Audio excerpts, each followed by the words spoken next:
Débutant, donc, est-ce qu'il s'agit de nouveaux paradigmes? Parce que de toute façon, toute la thématique de la journée, c'est ça, c'est un peu les transformations théoriques au niveau des modèles que nous avons en psychiatrie. Donc, il était important d'évoquer cet aspect des choses pour ma déclaration des liens d'intérêt.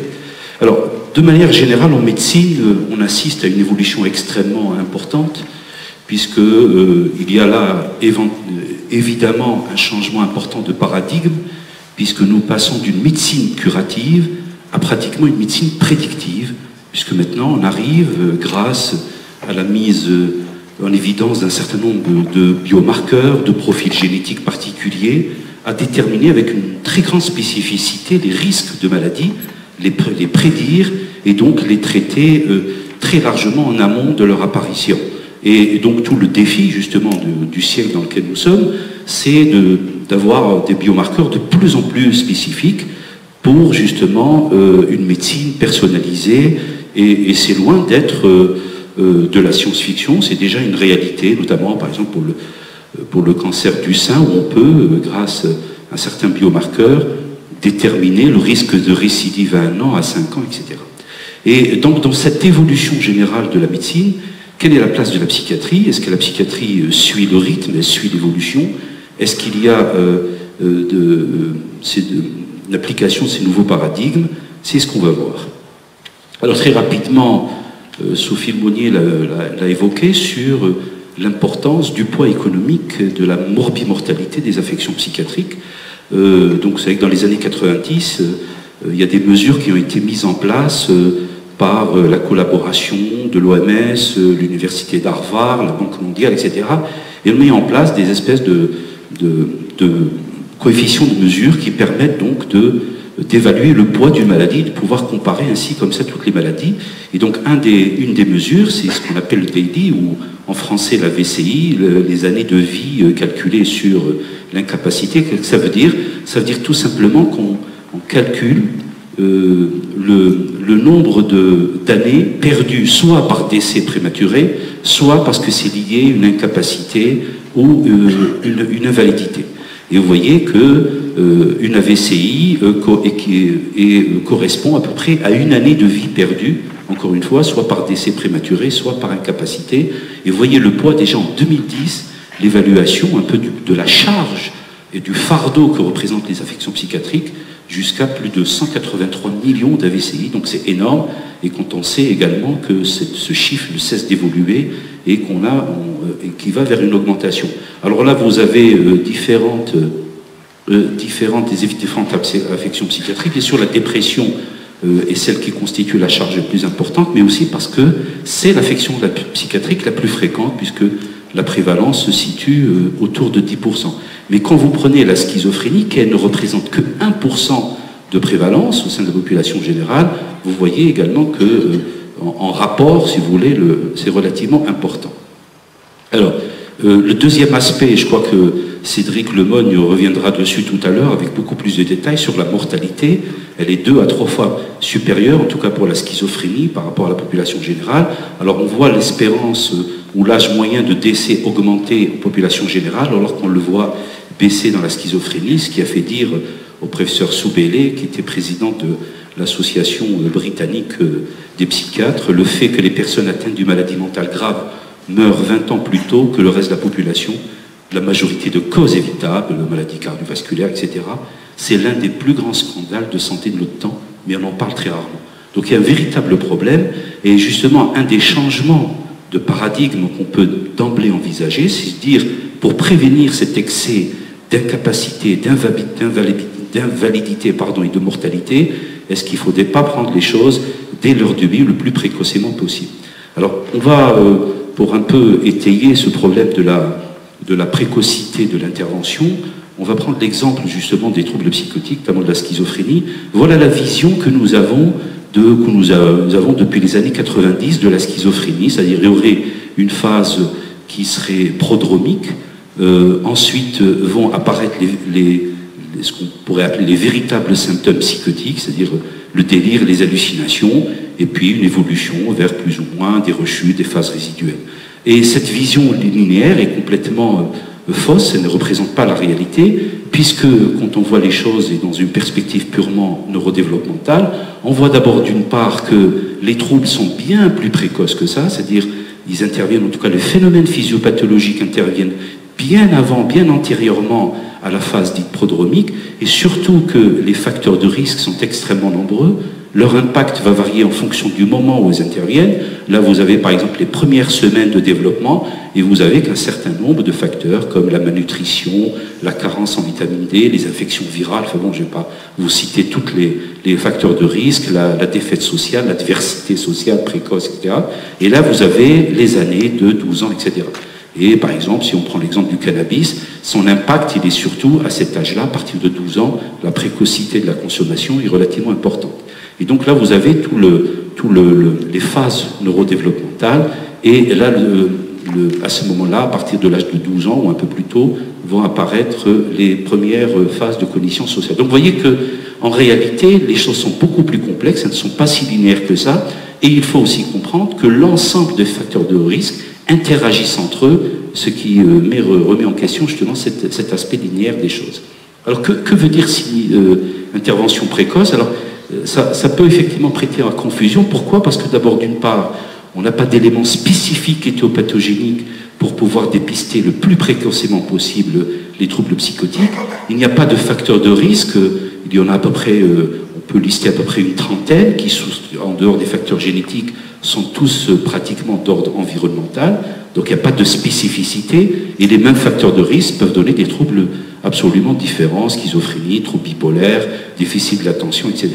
Donc la prévention primaire signifie qu'il faut changer pratiquement tout l'environnement, donc ça c'est pas à notre portée en tant que soignant.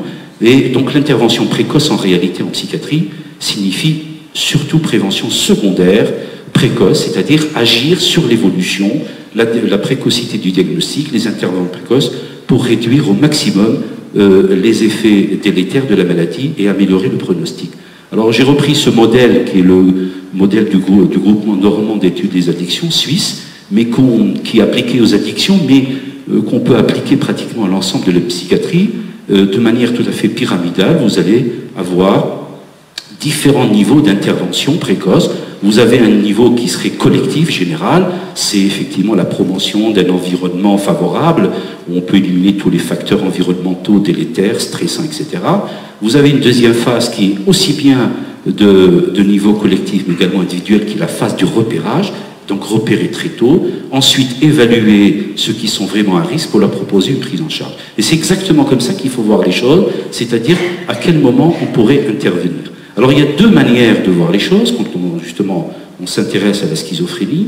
C'est d'une part d'avoir une vision purement rétrospective, c'est-à-dire attendre que la maladie se déclare, que les signes psychotiques apparaissent, et à ce moment-là, de manière totalement rétrospective, faire un peu l'historique de la question et dire oui, effectivement, quand j'étais jeune, j'avais des problèmes scolaires, etc. Ou alors une attitude totalement différente, qui est une attitude prospective, et c'est-à-dire intervenir bien avant l'apparition des signes psychotiques, c'est-à-dire ce qu'on appelle la phase prémorbide.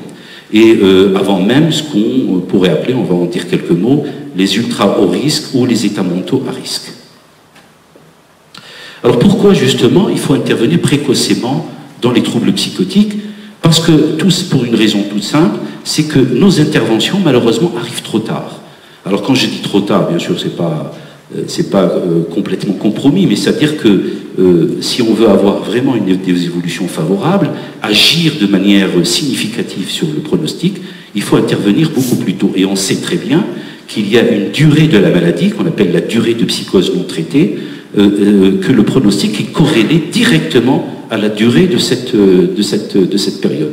Plus elle est longue, c'est-à-dire plus la prise en charge intervient tardivement, et plus notre pronostic est mauvais. Et vous voyez, par exemple, dans les troubles schizophréniques, après l'apparition des troubles psychotiques, on met en moyenne 2 ans avant de mettre en place les premières prises en charge, et c'est encore plus long pour le trouble bipolaire. Alors que ces périodes de troubles psychotiques sont dites phase critique, parce que l'ensemble des études que ce soit en neuropsychologie, que ce soit en imagerie, montrent que les choses se jouent très précocement pendant les 2 à 5 premières années où le pronostic va être définitivement plombé. Donc s'il y a des choses à faire, c'est éventuellement durant cette période critique des toutes premières années de la maladie. Et donc où là, il ne s'agit pas uniquement de donner un antipsychotique, mais bien sortir pratiquement, moi ce que je dis toujours, sortir l'artillerie lourde. Et à partir de là, un certain nombre d'auteurs, notamment les auteurs australiens comme McGorry, Young, etc., ont mis en place ce concept du staging clinique, au même titre que ce qu'on fait en oncologie, c'est-à-dire les classifications TNM, tumeurs, adénopathie, métastases, pour délimiter des phases de la maladie, et chaque phase ayant ses caractéristiques éthiopathogéniques, cliniques, et avec des prises en charge spécifiques. Et d'ailleurs, on voit un petit peu tout le développement des programmes autour de ce premier épisode. Je vous cite le programme de Lausanne, de Philippe Conus, qui développe à Lausanne, qu'il appelle le TIP, traitement et intervention précoce dans les troubles psychotiques. Vous voyez qu'à partir d'un certain nombre de structures ambulatoires, mais également hospitalières, parce que certains opposent les choses, on n'oppose pas hospitalier, extra-hospitalier, c'est une continuité dans les soins, où ils développent sur des programmes de 3 ans, avec l'intervention de case manager, une prise en charge extrêmement active. Voilà ce type de programme qu'on pourrait également appeler programme d'intervention précoce, puisqu'on est au tout début de la maladie, juste après le premier épisode psychotique. Mais néanmoins, il existe différents modèles, justement, dans ces trajectoires psychotiques.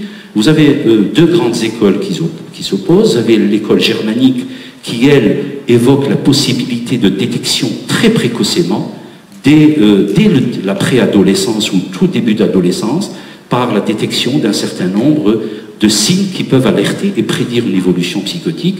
Et vous avez l'école anglo-saxonne qui, elle, à partir d'un certain nombre de manifestations psychiatriques très peu spécifiques, troubles de l'humeur, addiction, troubles du comportement, échecs scolaires, etc., détermine ce qu'on pourrait appeler les populations à ultra haut risque avant l'apparition des signes psychotiques. Et toute la stratégie dans ces interventions précoces, c'est de dire quels sont les jeunes qui sont susceptibles d'évoluer vers une schizophrénie, comment les détecter, avec quelle sensibilité, quelle spécificité pour leur proposer une prise en charge.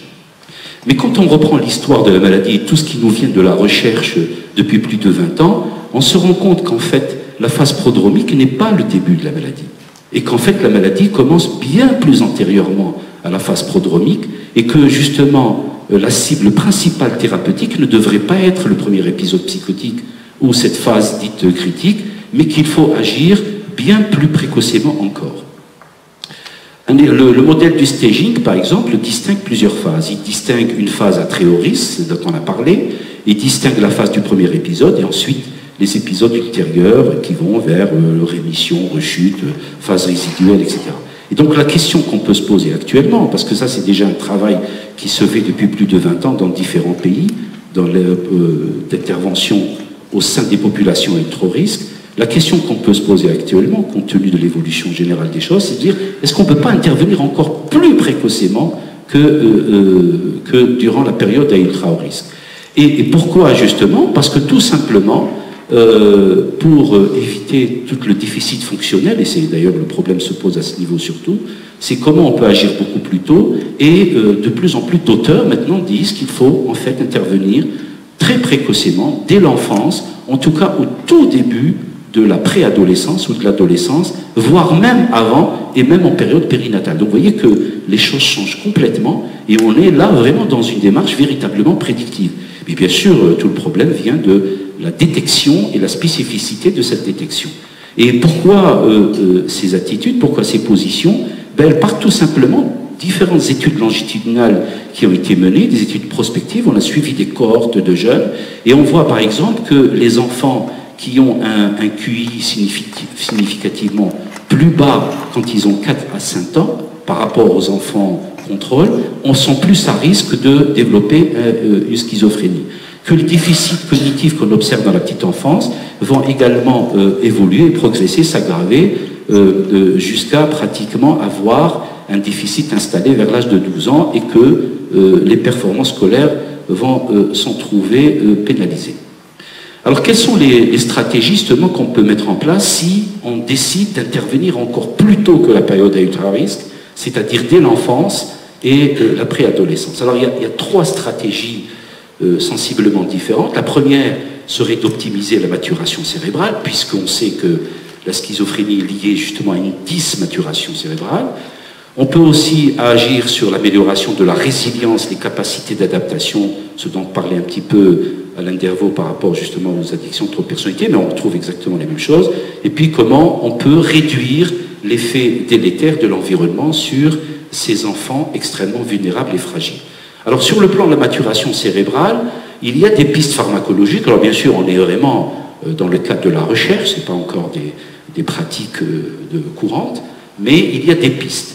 Alors si on reprend par exemple les grands systèmes de neurotransmission, enfin déjà les grandes dimensions cliniques qu'on retrouve dans la maladie, vous avez d'abord, je sais pas si voilà, vous avez là en orange et en vert les déficits cognitifs et également les dysfonctionnements sociaux. On voit qu'ils apparaissent précocement et vont augmenter et pratiquement persister en plateau tout le long de l'évolution de la maladie.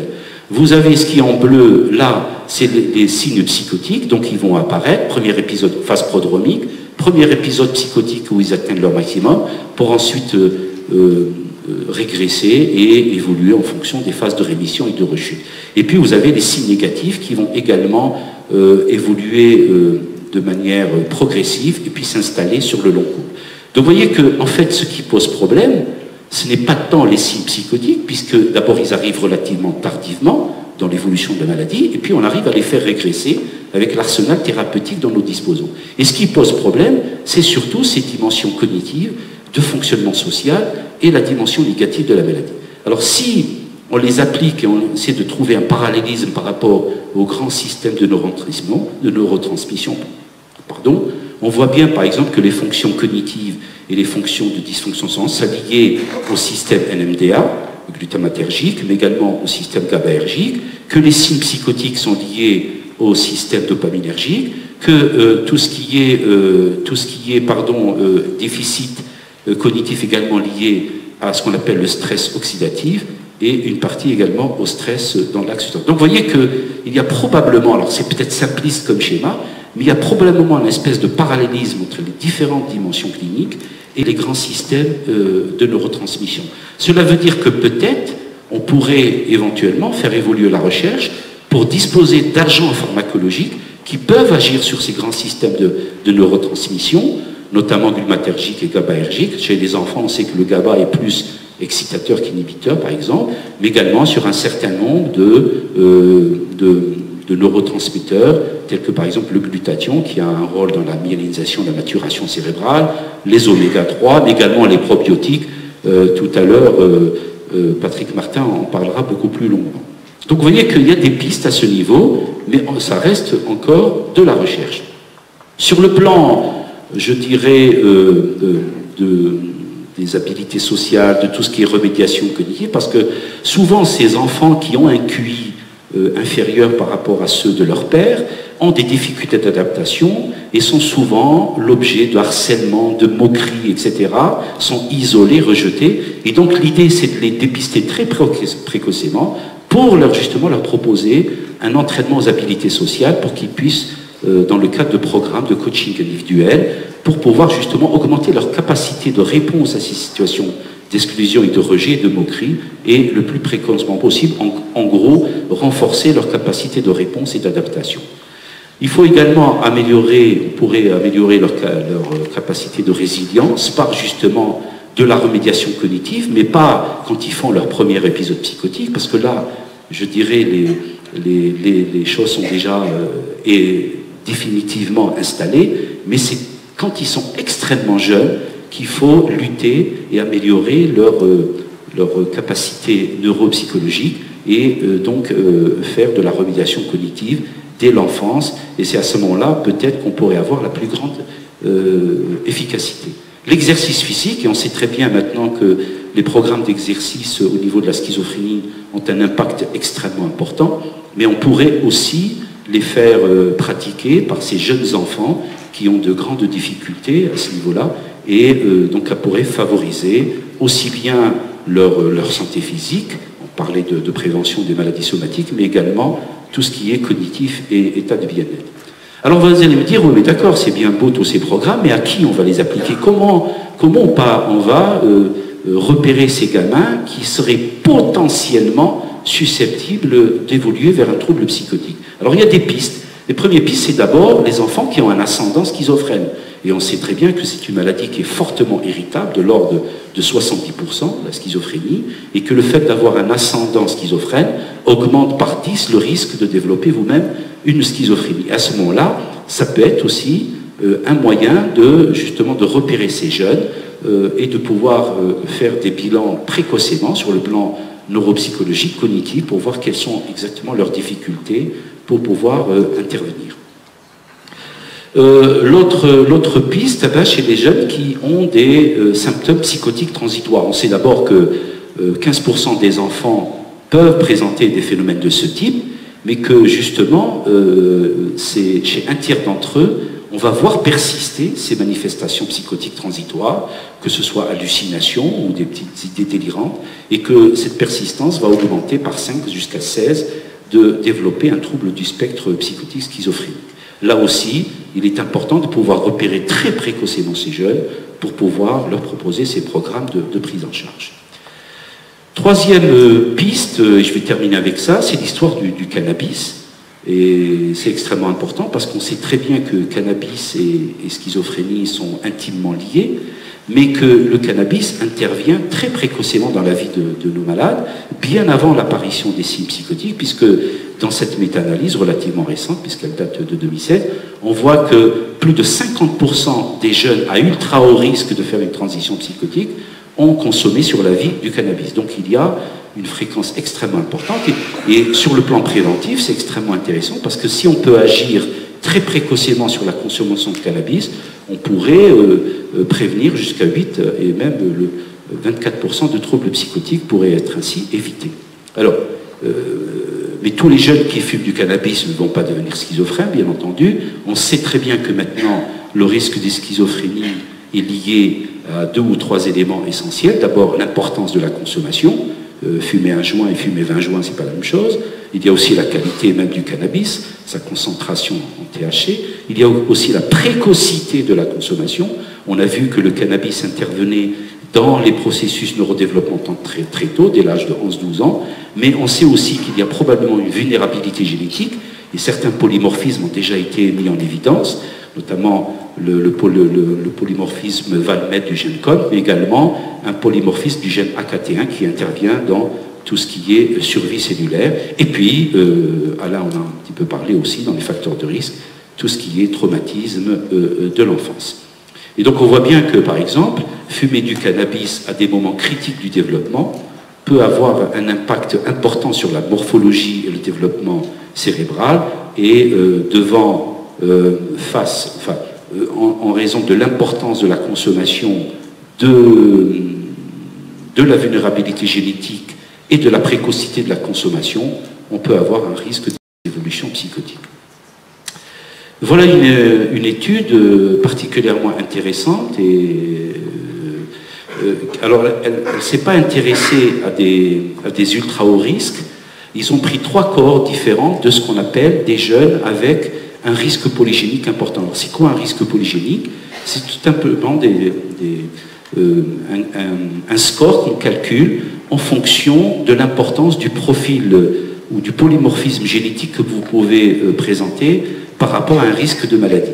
Autrement dit, alors ça vient des grandes études pangénomiques, les études GWAS, c'est-à-dire qu'on détermine un profil génétique et de grands risques de schizophrénie. À partir de là, on détermine donc ce score de risque. Et donc ils ont comparé donc, ces gamins qui avaient un risque important. Ils ont en 2 groupes. Il y a ceux qui étaient consommateurs de cannabis et ceux qui n'étaient pas consommateurs. Et on voit bien qu'il y a corrélation directe, c'est-à-dire plus le risque polygénique est important, et plus la consommation est importante, et plus vous avez une réduction de l'épaisseur du cortex cérébral. C'est-à-dire qu'on démontre, si vous voulez, de manière assez évidente, dans des cohortes importantes, là il y a eu 3 cohortes, une cohorte américaine, européenne et de Grande-Bretagne, on démontre que quand vous avez un risque génétique important et que vous fumez du cannabis, il y a une atteinte structurale directe au niveau du cerveau. Donc à partir de là, pour terminer, nous avons réfléchi dans notre pratique, notamment dans ces problématiques de dépistage précoce, et on a mis au point une espèce de dispositif qu'on a appelé dépistage des troubles psychiatriques émergents et intervention précoce auprès des jeunes consommateurs. On voit la fréquence et l'importance et la place du cannabis dans justement ces processus psychotiques, et on s'est dit, plutôt que d'attendre que ces jeunes viennent à nous dans le cadre d'un épisode psychotique, eh ben on va les chercher très tôt, ces jeunes consommateurs, et notamment quand il y a déjà des premiers éléments qui peuvent vous alerter. Donc d'un côté, ils ont une consommation qui pourrait être éventuellement problématique, et d'un autre côté, ils ont un certain nombre de signes, par exemple déficit, déclin scolaire, fugue, problèmes de comportement, agressivité, absentéisme, etc. Et ces éléments comportementaux, environnementaux peuvent nous alerter. Donc on reçoit les jeunes dans ce cas de dispositif d'IPADO et on les évalue. Alors ils nous sont adressés, ou ils peuvent nous être adressés, soit par les établissements scolaires, les consultations jeunes consommateurs, les foyers jeunes travailleurs, etc. Enfin, tous les endroits où peuvent justement circuler ces jeunes consommateurs potentiellement à risque. Et à ce moment-là, ils sont évalués par un dispositif où interviennent infirmières, neuropsychologues, psychiatres, assistantes sociales, et pour les dépister éventuellement. Alors c'est tout trouble confondu, c'est pas uniquement les troubles psychotiques, donc ça peut être tous les troubles possibles, troubles de la personnalité, troubles de l'humeur, etc. Et ce qui permet d'intervenir précocement. Et notre ambition, c'est de pouvoir étendre ce dispositif à l'ensemble du département.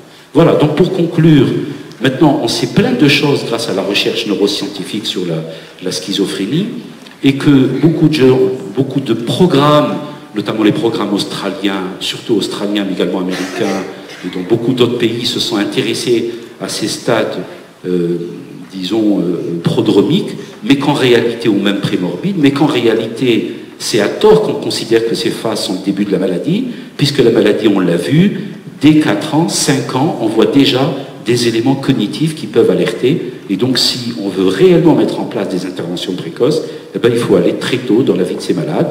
Mais bien entendu, on a encore besoin de biomarqueurs de plus en plus spécifiques et pour pouvoir justement intervenir efficacement et précocement, et que le développement de ces interventions précoces ne se fait pas dans tous les pays. Malheureusement, en France, on peut le dire sans se tromper qu'on est très très en retard. Je vous remercie. Merci Mohamed pour cette présentation qui met en lumière le rôle et l'importance des interventions précoces qui va être l'avenir les prochaines années de la psychiatrie. S'il y a des questions dans la salle. Bon, je remercie Mohamed Taleb de cette belle présentation des troubles précoces, parce que quand j'étais psychiatre d'adulte, parce que j'étais psychiatre d'adulte avant de devenir pédopsychiatre, et j'avais déjà le souci constant des fumeurs de cannabis, parce qu'effectivement c'était ma grande bataille. Alors à l'époque on parlait de la légalisation du cannabis en disant est-ce que le cannabis c'est légal? Moi je dis pour nos malades mentaux c'est absolument proscrit. Donc effectivement je continue ce combat, je dirais, contre les fumeurs contre ceux qui fument le cannabis, parce que le cannabis c'est toxique. C'est pas les gens, c'est leur comportement. Deuxième point, je suis très sensible à ce que tu dis, parce que quand j'ai commencé la pédopsychiatrie, on a comme ça dans nos consultations un nombre hyper important de gens qui ont une scolarité perturbée. Et je me suis toujours posé la question, mais pourquoi, moi personnellement, je les suis, je regarde s'ils sont agités, s'ils ont des troubles. Des troubles, alors comme tu dis, pas spécifiques du tout. Hein, c'est agitation, c'est TADA, c'est ce qu'on appelle le TADA, et ce qu'on appelle aussi des relations familiales perturbées. Et effectivement, comme tu le dis, mais je te rejoins totalement sur, on a un certain nombre de gens qui, vers 14, 15 ans, 16 ans, commencent à présenter des troubles psychotiques. Mais on les avait suivis avant. Et effectivement, je trouve que arrivé à 16 ans, 17 ans, 18 ans, on a bien stabilisé les choses. Et je trouve qu'après, le pronostic va être... Je ne sais pas ce qu'il en est dans les adultes, hein, mais je trouve qu'après, quand on a réussi à stabiliser, je trouve qu'on a quand même gagné beaucoup. Voilà, ça c'est ma perception d'un ancien psychiatre d'adulte qui est passé en pédopsychiatrie et qui voit cette vision diachronique, hein, de l'enfance vers l'âge adulte. Et là, je ne peux que confirmer. Bien, merci beaucoup. Alors, d'abord, d'une part, mon intervention s'inscrit un peu dans ce mouvement, qui est le mouvement général de la médecine, c'est-à-dire comment intervenir le plus précocement possible. En psychiatrie, bon, on est un petit peu à la traîne à ce niveau-là, bon. Mais on voit déjà des auteurs et beaucoup de papiers, justement, traiter de ce sujet-là, d'une part. D'autre part, les gamins qui sont suivis en psychiatrie, ben, c'est très bien, ça n'y a pas de souci, ils sont déjà suivis, ils sont repérés. Mais moi, je parle des jeunes qui ne sont pas du tout suivis, qui ne sont pas connus. Et c'est pour ça que, dans l'état actuel, bonjour Pierre-Michel, dans l'état actuel de nos connaissances, il nous faut des éléments, on n'a pas encore d'éléments spécifiques de dépistage de ces jeunes. Et c'est pour ça qu'on est passé par la porte des addictions, parce que le cannabis est particulièrement présent, puisqu'on voit un jeune sur deux à risque de développer une schizophrénie à consommer du cannabis sur la vie. Donc on s'est dit, voilà, alors c'est pas très spécifique, en fait on lance un grand filet, mais on le lance déjà dans un groupe relativement bien identifié, qui est celui des jeunes consommateurs, notamment des consommateurs problématiques. D'autres questions ? Bonjour Mohamed, merci pour cette présentation. Moi j'aurais une question par rapport le repérage. Donc tu disais qu'il faut repérer précocement, donc il faut prendre en charge aussi précocement avant même l'apparition des premiers symptômes psychotiques. Donc on doit agir bien avant la phase prodromique, hein, ça veut dire que très loin dans l'enfance. Il s'avère qu'aujourd'hui on a des tableaux, comme disait le Rapexer, des tableaux atypiques, hein, qu'on voit chez les enfants, des troubles envahissants du développement, c'est-à-dire une pathologie neurodéveloppementale, qui parfois est intriquée avec une symptomatologie psychotique qu'on a un petit peu de mal peut-être à diagnostiquer tout de suite et envisager les premières actions thérapeutiques. Est-ce que, en changeant peut-être la façon d'appréhender la pathologie chez le jeune enfant, voilà, est-ce qu'en s'appuyant sur des critères peut-être un peu plus neurodéveloppementaux, on pourrait gagner plus de temps et intervenir plus précocement, donc de par le médicament ou de stratégies de remédiation cognitive. Voilà. Alors, l'ensemble de ces troubles neurodéveloppementaux sont assez complexes, parce que sur le plan du phénotype et de l'expression clinique, on n'a pas encore d'éléments spécifiques, pathognomoniques de tel ou tel trouble, d'une part. Et d'autre part, ce qui complique les choses, c'est que parfois, ils partagent les mêmes facteurs de risque. Tu prends le trouble envahissant développement, tu prends les troubles envahissants, les déficits de l'attention, hyperactivité, troubles psychotiques, on retrouve parfois les mêmes facteurs de risque et à la limite même le même spectre génétique. Moi, ce que je voulais dire en fait, c'est que depuis 20-30 ans, on s'est beaucoup intéressé à cette phase dite prodromique, en mettant des systèmes de détection. Il y a tous les réseaux qui sont développés, Australie, un peu partout, pour détecter ces populations à ultra risque. Mais ça part de quelque chose qui est relativement fausse. C'est-à-dire qu'on considère, dans le cadre de ces systèmes de dépistage et d'intervention précoce, que la phase prodromique, c'est le début de la maladie. Et en réalité, non. En réalité, quand on voit la plupart des études prospectives longitudinales, on se rend compte qu'il y a des déficits, notamment cognitifs, qui préexistent bien avant, en amont de cette phase prémorbide. Et donc, pour ça, je dis que le changement de paradigme va venir de là. C'est que plutôt que s'intéresser à cette phase prodromique, c'est aller encore plus tôt. Et donc, alors, probablement, il y a des gens qui vont être choqués, ils vont dire, comment, un gamin de 4 ans, déjà, vous allez l'étiqueter de schizophrène? Eh bien oui.